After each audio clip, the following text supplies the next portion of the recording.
नमस्ते, आदाब, सत श्री अकाल, हेलो टू ऑल लालामाइट्स जो इस वीडियो को देख रहे हैं और सुन रहे हैं।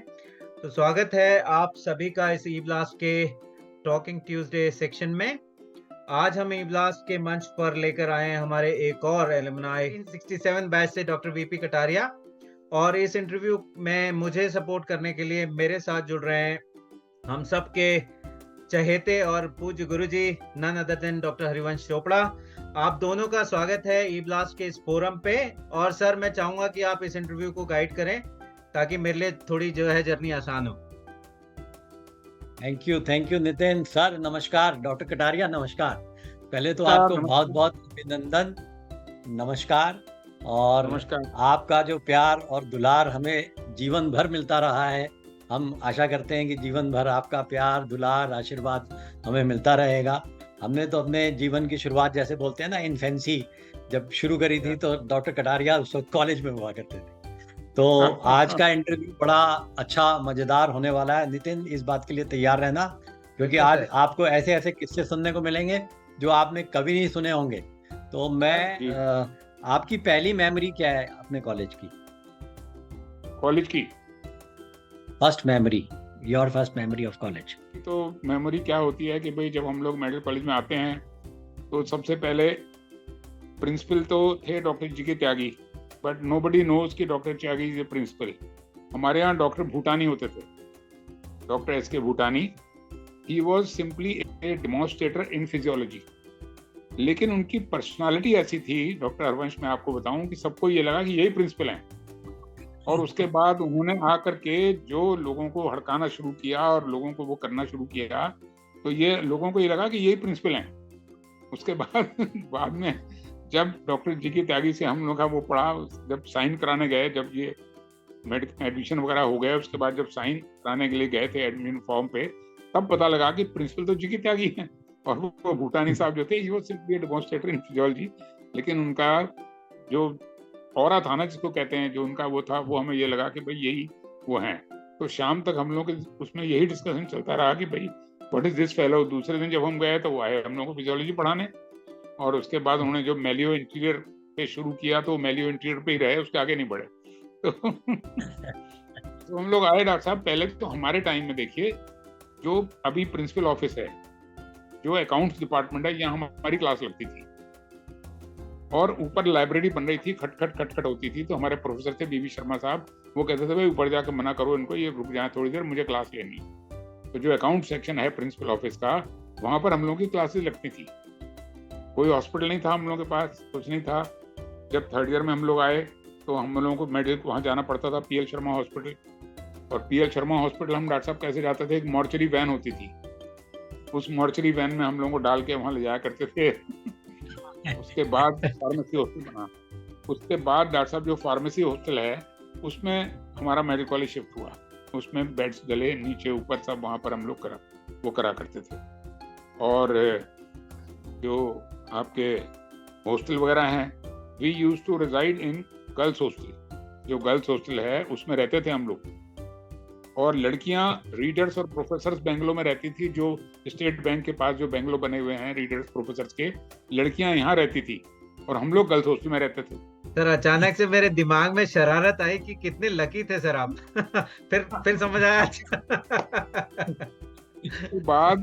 उसके बाद हरवंशी जब ये सीनियर बॉयज हॉस्टल बन गया तो उसके बाद हम लोग अपने अपने, अरे भाई हॉस्टल बन गया, नया हॉस्टल बन गया, अपने अपने बक्से उठाए और हम चल पड़े। तो अब जी के त्यागी रास्ते में वो तो सारा दिन घूमते ही रहते थे डंडा लेके, कहाँ जा रहे हो तुम लोग? हमने कहा जी हॉस्टल बन गया नया, हम तो अपने हॉस्टल में जा रहे हैं। अरे व्हाट नॉनसेंस कह रहे, वो तो अभी तक हमने टेक ओवर भी नहीं किया, ठेकेदार ने दिया नहीं है। बोले जी हमें कुछ नहीं पता, हम अपने कमरे में जा रहे हैं। और वहां जाकर के अपने अपने कमरे कब्जा लिया आपने सीनियर बॉयज हॉस्टल में। बढ़िया सर। चोपड़ा सर, मैं एक परमिशन लेता हूँ आपसे सर। एक सवाल मैं पूछना चाहता हूँ सर। कोई मजेदार किस्सा सर जो आप शेयर करना चाहें, जिसको सुन के सारे जितने सुन रहे हैं इस वीडियो को देख रहे हैं जो लोग, उनको मजा आ जाए।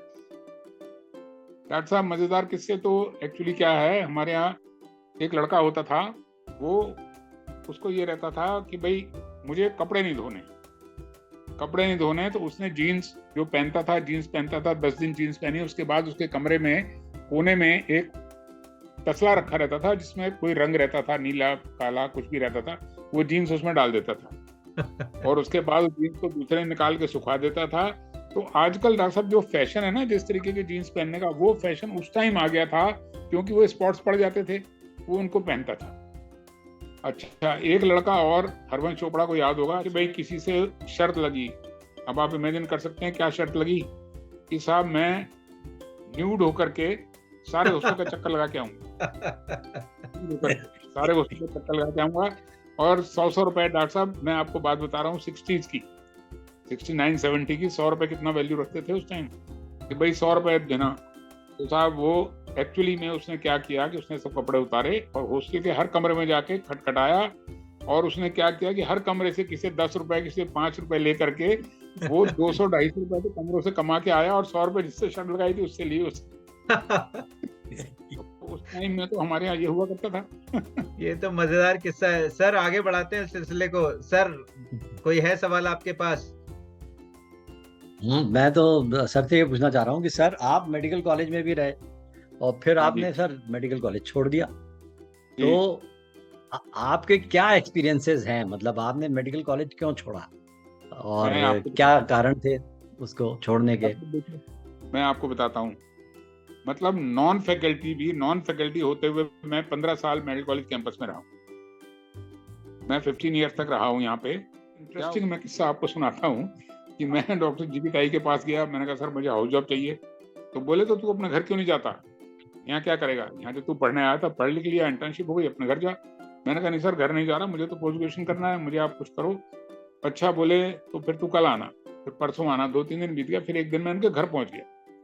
अब घर पे आपको तो शुरू में पता ही है कि उन्होंने किस तरीके से जब स्ट्राइक करी थी हमने, तो जो कुछ था वो, तो नाश्ता कर रहे थे तो एकदम से बाहर आए, हाथ वैसे थे। बोले मैं तू नाश्ता कर लूँ, मैं नाश्ता करने देगा कि नहीं? मैंने कहा ठीक है आप नाश्ता कर लो, तू ऑफिस में जाके बैठ, मैं आता हूँ। खैर जी मैं ऑफिस चला गया, ऑफिस में आके बैठ। प्रॉब्लम क्या है? प्रॉब्लम ये हुई कि पिछले दिन जो हाउस जॉब की मीटिंग हुई उसमें एनेस्थीसिया का हाउस जॉब भी कैंसिल कर दिया। तो मिसेस मित्तल हमारी सीधी थी बेचारी, उन्होंने कुछ कहा नहीं। अब मैंने जब पूछा उनसे तो उन्होंने चार्ट जब निकाला डॉक्टर जी की त्यागी ने, तो डिपार्टमेंट ऑफ ट्यूबरकुलोसिस पे हाउस जॉब था। तो मुझे कहने लगा तुझे हाउस जॉब चाहिए, ऐसा कर तू, डॉक्टर पीपी अग्रवाल होते थे सुपरिटेंडेंट हॉस्पिटल के, बट हॉस्पिटल का सुपरिटेंडेंट जो होता है प्रिंसिपल तो चीफ सुपरिटेंडेंट होता है, ठीक है ना, ऑर्डर हिम एनीथिंग। मुझे कहने लगे तू एक काम कर, तू पीपी अग्रवाल के पास जा और वहां जाके उससे कहे कि ट्यूबरकुलोसिस का हाउस जॉब कैंसिल करें और तुझे दे दे एनेस्थीसिया डिपार्टमेंट। मैंने कहा सर मेरे ऐसे कहने से थोड़ी कुछ हो जाएगा, आप उनको लेटर लिखो। अच्छा जी, उनका लेटर का हरवंश जी आपको पता ही है, जी की त्यागी, घंटी भी बजा। तोमर जेपी शर्मा होते थे हेड क्लर्क, और तोमर उनका वो था, और पीए, घंटी बजा, जल्दी से आओ, इधर आओ, एक डीओ बनाओ अग्रवाल के नाम, पीपी अग्रवाल लिखो, to PP Agarwal, this is to instruct you that the house job in department of tuberculosis stands cancel and it should be given to, क्या नाम है तेरा, VP Kataria, by name VP Kataria, to department anaesthesia. चिट्ठी लिख के दस्तखत करके। मुझे कह रहे हैं टीबी डिपार्टमेंट ना तो मास्टर है ना मरीज है, बिस्तरों का क्या करेगा, ना बिस्तरे हैं वहाँ, हाउस जॉब का क्या होगा। मैंने कहा sir your outlook, this is not my outlook. तो वो लेटर मैं आपको बता रहा हूँ, उन्होंने यही लिखवाया, to PP Agarwal cancel the house job in department tuberculosis and shift it to the department anaesthesia and give it to, क्या नाम है तेरा, बाय नेम, क्या नाम है तेरा, वीपी कटरिया एंड साइन करके बोले ये चिट्ठी ले जाके अग्रवाल को दे दे। अब मैं साहब चला गया, मैंने डॉक्टर अग्रवाल साहब को चिट्ठी दे दी। अब चिट्ठी को पढ़ा, अब वो क्या करते हैं, जब ऑर्डर हो गया चीफ सुपरिटेंडेंट का, ट्यूबरकुलोसिस का डिपार्टमेंट का हाउस जॉब कैंसिल होकर मुझे मिला, तो वो डॉक्टर साहब हाउस जॉब किया। हाउस जॉब के बाद खैर इतना हमारा एनेस्थीसिया में वो हो गया। फिर एक्चुअली क्या हुआ, उन दोनों मेरे फादर की पोस्टिंग मेरठ में थी, तो ये हुआ कि भाई मेरठ में ही रहना है। मेरठ में रहने के लिए चलो भाई डिप्लोमा एनेस्थीसिया हो गया। उसके बाद जब EMS की उसके लिए जाने लगे तो पोस्टिंग मिल गई लखनऊ में, सिविल हॉस्पिटल में। डॉक्टर साहब 700 रुपए की तनख्वाह में, आप बताइए लखनऊ में कोई आदमी कैसे रह जाएगा, अपने 20 बच्चों को कैसे पालेगा।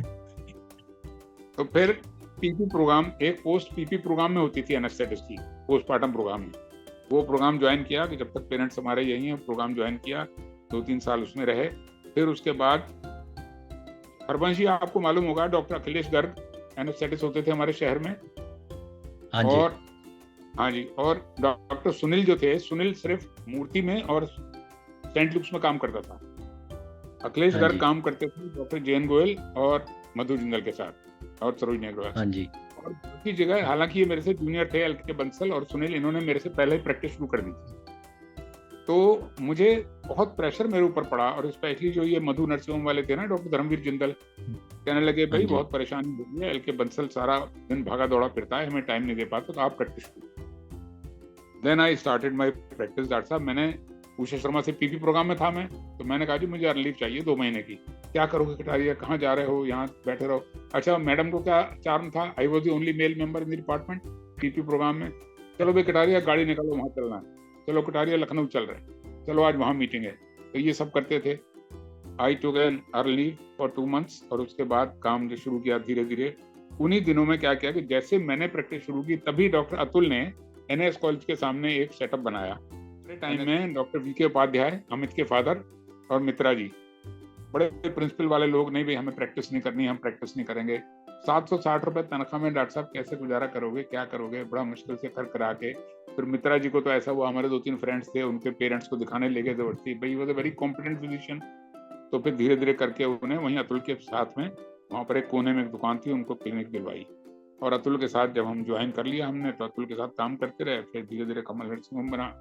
फिर धर्मवीर जिंदल ने हमें अपने यहाँ बुलाना शुरू कर दिया, डॉक्टर थे और लोग थे। फिर धीरे धीरे इस तरीके से काम चल पड़ा डॉक्टर साहब। तो मैंने डॉक्टर साहब 67 में मेडिकल कॉलेज में आया था मैं, and I left medical college in 1982। 15 years without faculty. कोई भी आदमी बिना फैकल्टी के 15 साल कैंपस में नहीं रहता, but I was in the campus for 15 years. और उसके बाद आप लोग जानते ही, आप लोगों ने इतना प्यार दिया, इतनी रिस्पेक्ट दे रखी है शुरू से ही। तो उसके बाद फिर ये हमारा क्लास फेलो था, आपको मालूम है, शिवराज किशोर, उसकी डेथ हो गई डॉक्टर साहब 72 में। He was doing his internship.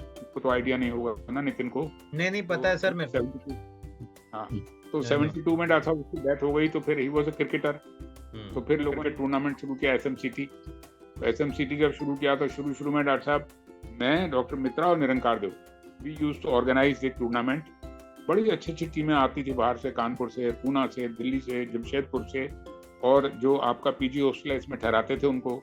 एक वहाँ पर ठेकेदार कैटरिंग का वहाँ डाल दिया था, वो अपना खाना वाना बना खिलाता था उन्हें। दिन भर डॉक्टर साहब मैच होते थे, और शाम को उसके बाद bone fire, DJ and what not. मतलब हम लोग कैंपस में रहते हुए भी, मैं, डॉक्टर निरंकार और दीपेंद्र घर नहीं जा पाते। तो 8-10 दिन ये बड़ा फन एंड फेयर रहता था।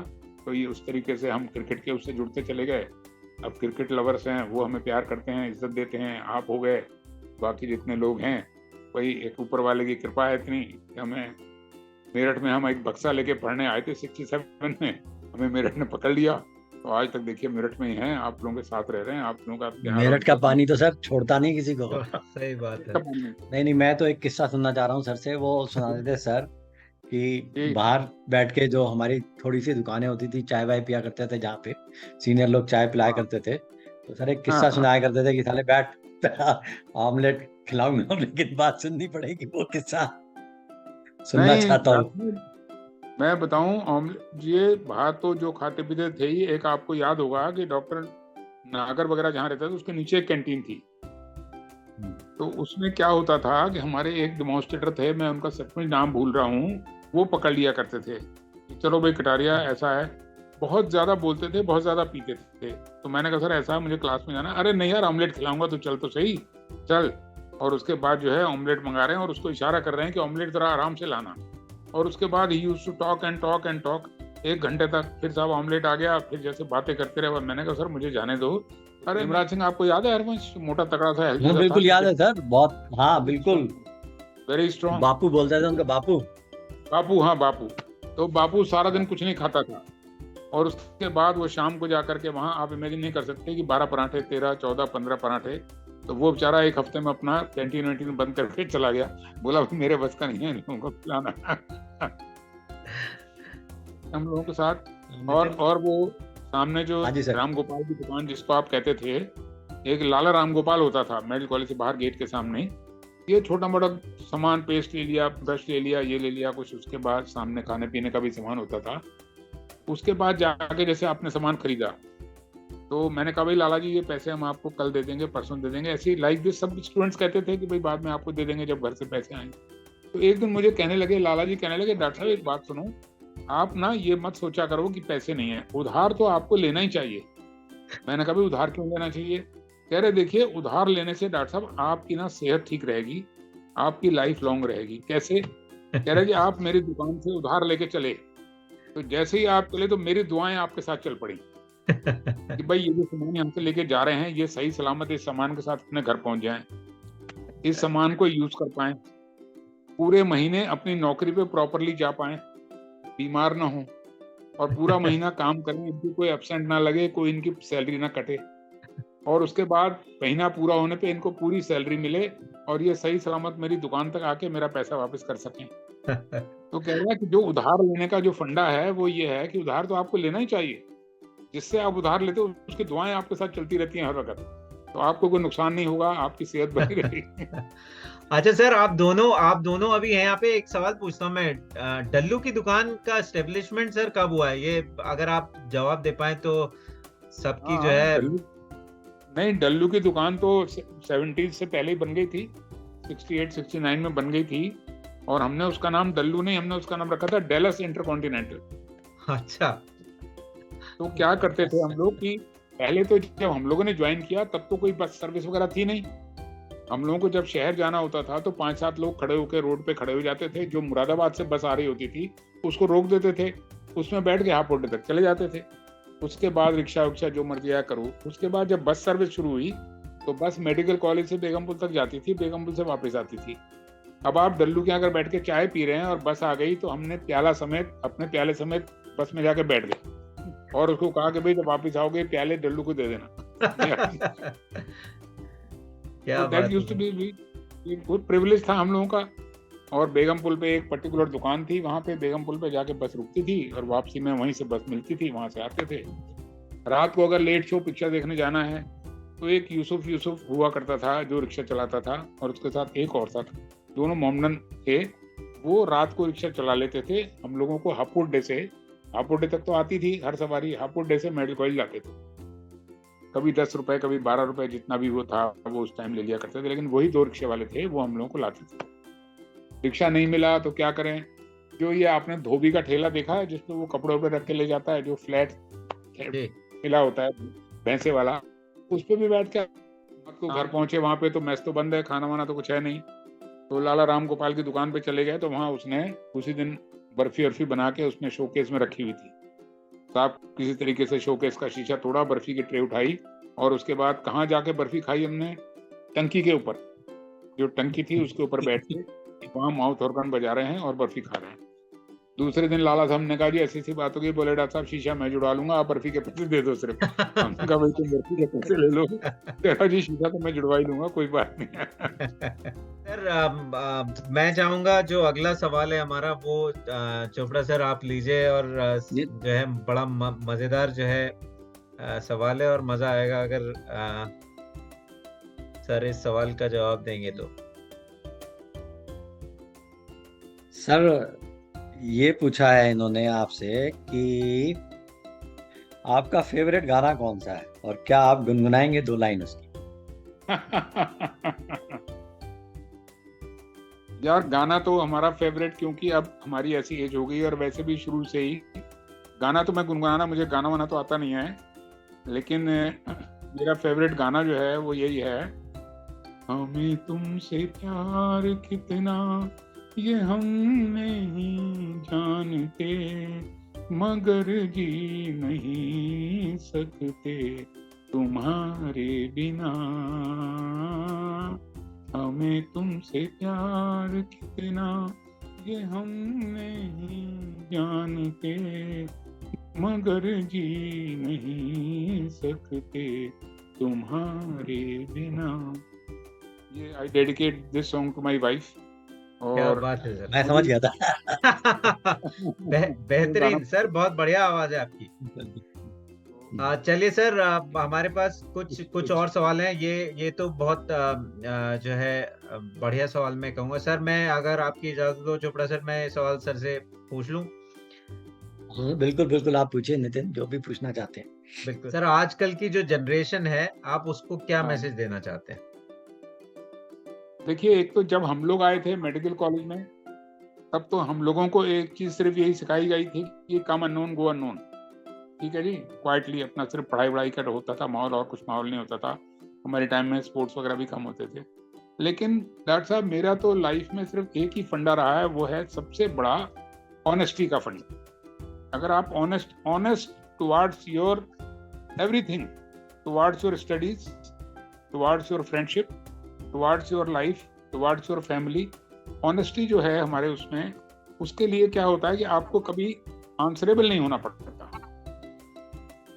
कोई भी आप अब आज के सिनेरियो में जो डॉक्टर्स की बदनामी होती है, या जो डॉक्टर्स का वो होता है कि भाई किस तरीके से डॉक्टर्स का करेक्टर चेंज हो गया है, पीपल यूज्ड टू से कि भाई डॉक्टर्स का करेक्टर चेंज हो गया है, ये हो गया।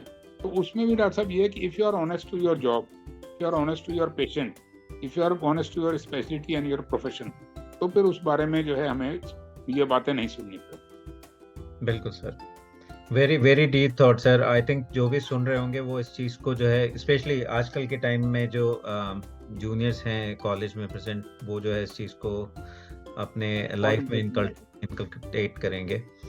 सर चोपड़ा सर, इस फोरम पे मैं चाहूंगा कि आप अगला क्वेश्चन, आप दोनों क्वेश्चन लीजिए सर, क्योंकि आप लोगों के मुंह से ये मैसेज निकलेगा तो ये जो है काफी इम्पैक्ट पहुंचाएगा।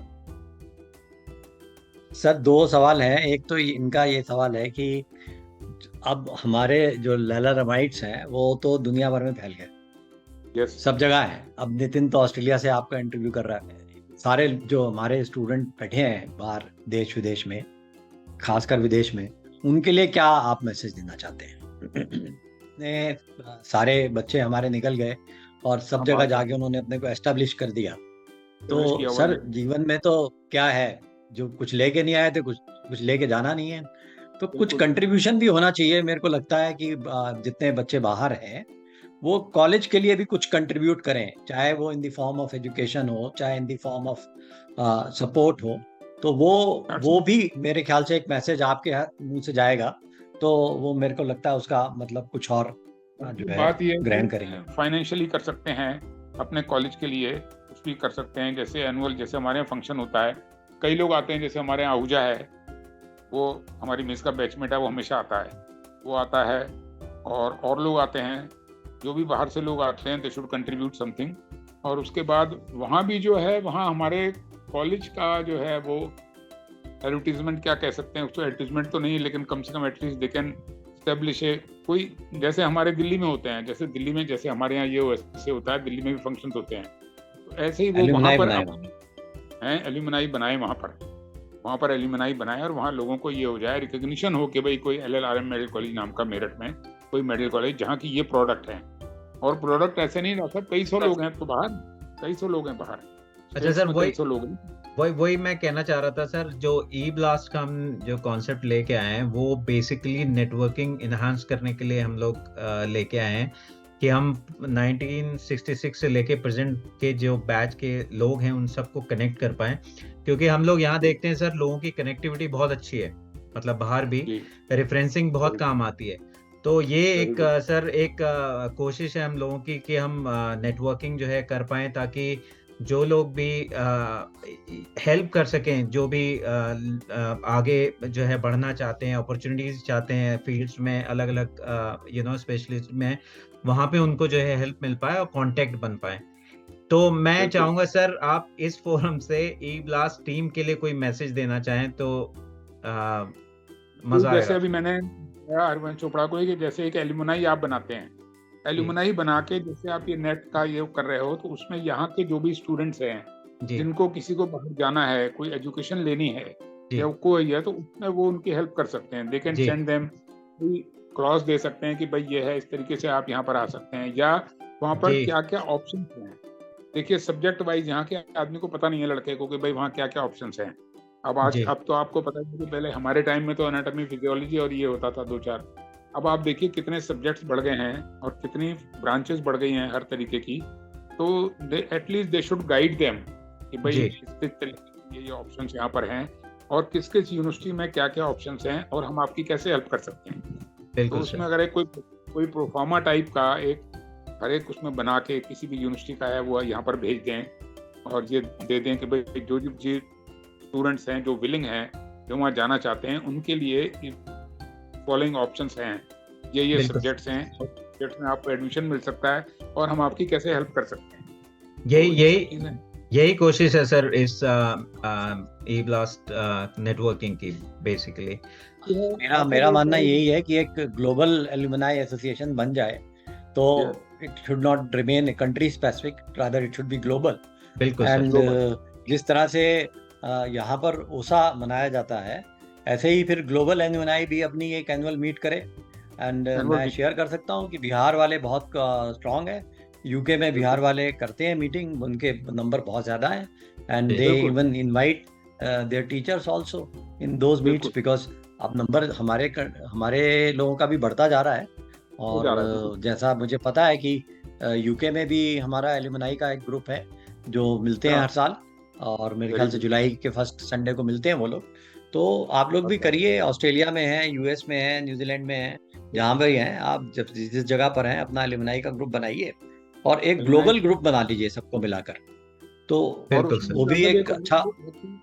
जो आपके वहाँ पे जो हायर एजुकेशन लिए हुए लोग, जो सुपर स्पेशलिस्ट लोग हैं, उनकी भी एक लिस्ट होनी चाहिए। जैसे आपको गॉड फॉरबिड मेरे किसी रिलेशन को यहाँ कुछ प्रॉब्लम हो रही है, वो वहाँ जाना चाहता है या वहाँ से कोई गाइडलाइन लेना चाहता है कि भाई किसी को कोई प्रॉब्लम है, तो अब आप हमें ये पता होना चाहिए ना कि भाई हमारे नोन टू या हमारे लालामराइट्स कहाँ किस कैपेसिटी में काम कर रहे हैं। कोई वहाँ सीनियर कार्डियोलॉजिस्ट है, कोई नेफ्रोलॉजिस्ट है, कोई कुछ है, तो हमें उससे अगर कोई ओपिनियन लेनी है या उससे कोई हमें लेना है, हम यहाँ पर क्या करते हैं कि भाई अपने व्हाट्सएप भेज दिया, दिल्ली में गंगाराम में हमने मेदांता में भेज दिया अपने किसी फ्रेंड को कि भाई देखना ये प्रॉब्लम है, तो वो हमें एडवाइस देता है। तो why not there at international level. बिल्कुल सर, बिल्कुल सर। तो हम आपके लेवल से आप काम करते हैं वहाँ जी। हम लोगों ने वेबसाइट सर एक जो है क्रिएट की है इसके लिए, तो जिसमें हर बैचेस मींस 66 से लेके अब तक के हम सब लोगों को उस वेबसाइट पे जोड़ेंगे और उनके कॉन्टेक्ट डिटेल्स और ईमेल एड्रेस वो सब रहेगा उसमें। तो यही सर इसका जो है बेसिकली आइडिया है ई ब्लास्ट कॉन्सेप्ट का। सर आप दोनों के लिए ये सवाल, OSA 2023 1998 बैच करा रहा है, तो OSA में आने के लिए लोगों से प्लीज अपील अगर आप दोनों करेंगे तो मेरे ख्याल कोई रोक नहीं पाएगा अपने आप को आने से। नहीं बिल्कुल 100% डॉक्टर साहब, we are with you and I appeal all the audience जो भी इसको सुन रहे हैं, जो भी कनेक्टेड हैं, मैं सबसे रिक्वेस्ट करूंगा कि सब 98 बैच के सिल्वर जुबली फंक्शन को आएं और उसको आकर के उसको सेलिब्रेट करें। और इस बार it is a long time कि मेडिकल कॉलेज में ये फंक्शन हो रहा है, this is commendable, very good. Thank you sir. Chopra sir मैं चाहूंगा आप भी जो है इस फोरम से कुछ अपना आशीर्वाद। नहीं, मैं सेकंड करता हूँ डॉक्टर कटारिया जो कह रहे हैं, क्योंकि अभी मैं जब गया था तो बहुत सारे लोगों ने मुझे आके कहा कि सर फंक्शन तो बहुत बढ़िया है लेकिन फील नहीं आ रही, ऐसे लग रहा है जैसे किसी शादी में आ गए। कॉलेज में ना होने का ये बहुत बड़ा जो है एक डिसएडवांटेज है कि जो इमोशनल अटैचमेंट है हमारा अपने LLRM से, वो इमोशनल अटैचमेंट किसी और जगह से नहीं हो सकता, तो वो बॉन्डिंग नहीं हो सकती। और दूसरा ये है कि आप जब आते हैं तो आपके लिए ये गोल्डन अपॉर्चुनिटी है, मैं तो ये कहता हूँ कि आप इतने सारे बैचेस के स्टूडेंट से मिल पाते हैं, अपने सीनियर जूनियर से मिल पाते हैं। अगर आप सबसे मिलने जाएं तो पूरा साल लग जाएगा, आप नहीं मिल सकते लोगों से। ये बात 10 साल पहले कही थी कि आप 2 करोड़ रुपए लेके ट्रेन में बैठ जाइए, 2 साल घूमते रहिए, इतने लोगों को नहीं मिल सकते जितनों को आप एक दिन में मिल जाते हैं 25 दिसंबर। बिल्कुल सर। अच्छा, दूसरी बात आपको एक बड़ी स्पेशल बात बताऊं, मेरी बेटी छोटी थी जब हम मेडिकल कॉलेज में आए OSA का फंक्शन अटेंड करते, तो मेरी बेटी ने मुझसे पूछा कि पापा मुझे बताओ कि मैं पैदा कौन से लेबर रूम में हुई, मुझे गायनी वार्ड ले चलो, मुझे वो लेबर रूम दिखाओ जहां मैं पैदा हुई। Can you imagine the amount of nostalgia. तो मेरा कहने का मतलब ये है कि देखिए कोई भी जो बाहर से आता है उसको याददाश्त रहती है कि भाई हम यहाँ, मैंने आपको बताया ना जो प्रिंसिपल ऑफिस का अकाउंट्स ऑफिस है, यहाँ हमारी क्लास लगती थी। तो जो लड़का 15 साल बाद आ रहा है, 20 साल बाद आ रहा है, वो पूछेगा कि भाई यहाँ तो हम पढ़ते थे, इसके ऊपर लाइब्रेरी बनती थी, यहाँ ये बन गया, अब यहाँ ये कॉलेज बन गया, यहाँ पर ये हॉस्पिटल बन गया। तो ये सब चीजें जो हैं, ये डॉक्टर साहब, ये अपने एल्बम मीटर से जो अटैचमेंट होता है ना, वो इनवैल्यूएबल है, वो उसका तो कोई जवाब ही नहीं। बिल्कुल सर। तो मैं सबको फिर अपील करूंगा एक बार कि since this function is going to happen in medical college, your own alma mater, तो you must join in big number family के साथ आएं और इस फंक्शन को एंजॉय करें। Thank you sir. मैं साथ में ये भी ऐड करना चाहूंगा कि विद अल्कोहल और विदाउट अल्कोहल, जैसा भी ऑर्गेनाइजिंग कमेटी डिसाइड करती है, आप खाली अल्कोहल पीने के लिए वैसे में नहीं आते हैं। इस बात को गांठ बांध कर रखिए कि आप एक दिन अगर नहीं भी पिएंगे तो आपके ऊपर कोई कहर नहीं टूटने वाला है। तो आप आइए, एंजॉय करिए और मस्ती करिए, लोगों से मिलिए, और जिनको आपको हड़काना है उनको आप हड़काइए, जिनको आपको रेस्पेक्ट देनी है उनको आप रेस्पेक्ट दीजिए, नॉस्टैल्जिया आप पूरा एंजॉय करिए। आपको भांडगिरी करनी है तो आप भांडगिरी भी करिए। मैं तो ये भी कहता हूँ, सारी अपॉर्चुनिटी, सारे मौके आपको मिलते हैं। नशा करना है तो आइए जरूर, नशा करना है तो LLRM का नशा कीजिए, कॉलेज का इसका भी तो अपॉर्चुनिटी आपको मिल रही है। नहीं तो कहाँ अपॉर्चुनिटी मिलती है कि आप अपने किसी टीचर को, जिसको 15 साल पहले मिले थे या जिसने आपको पढ़ाया है, आप उसको जाके रेस्पेक्ट दे सकते हैं। बिल्कुल सर, कौन आएगा? बिल्कुल सर। हाँ, और क्या, और किसी टीचर को अगर आप बुलाएंगे बाहर तो आपको कितना उसके लिए इंतजाम करना पड़ेगा। यहाँ आप इतने सारे टीचर्स एक साथ मिल सकते हैं, तो वो भी एक अपने आप में एक अच्छी परंपरा है जो चल रही है इस कॉलेज के अंदर, OSA के अंदर। तो मेरे ख्याल से सबको आना चाहिए, सबको इसको अपना ही फंक्शन समझना चाहिए। ये नहीं कि सिल्वर जुबली बैच या गोल्डन जुबली बैच का फंक्शन है। जब सबको बुलाया जाता है तो सबको अपना फंक्शन समझना चाहिए और सबको पॉजिटिवली इसमें कंट्रीब्यूट करना चाहिए और आना चाहिए। यही तो क्वालिटी है इसकी। मैंने आपको बताया ना, किसी भी कॉलेज में कहीं भी सिर्फ अपने एक बैच का ही फंक्शन होता है। यही कॉलेज ऐसा है जहाँ पर ये OSA का फंक्शन टोटल होता है, टोटल राइट फ्रॉम बिगिनिंग से लेकर आज तक टिल डेट तक जो भी डॉक्टर्स हैं हमारे, उनका होता है। तो ये आपने ठीक कहा कि आप किसी अपने जूनियर को हड़का सकते हो और अपने किसी बड़े टीचर के पैर छू सकते हो। ये जो अपॉर्चुनिटी आपको मिलती है यहाँ पर, ये 25 दिसंबर को ही मिल सकती है। बिल्कुल sir, you must all of you. Thank you so much, thank you so much sir. आप दोनों को 98 पूरे 98 बैच की तरफ से हाथ जोड़ के प्रणाम और बहुत बहुत धन्यवाद। आपने अपना जो है इतना टाइम दिया है सर, और उम्मीद करते हैं हमारी OSA में मुलाकात होगी। बिल्कुल होगी। It is our pleasure, pleasure to meet you. और इतना अच्छा मिलना और इतना आपने हमें रिस्पेक्ट दिया, thank you so much. Thank you sir, bye bye. Thank you sir, thank you, bye bye. Bye Nitin, God bless you.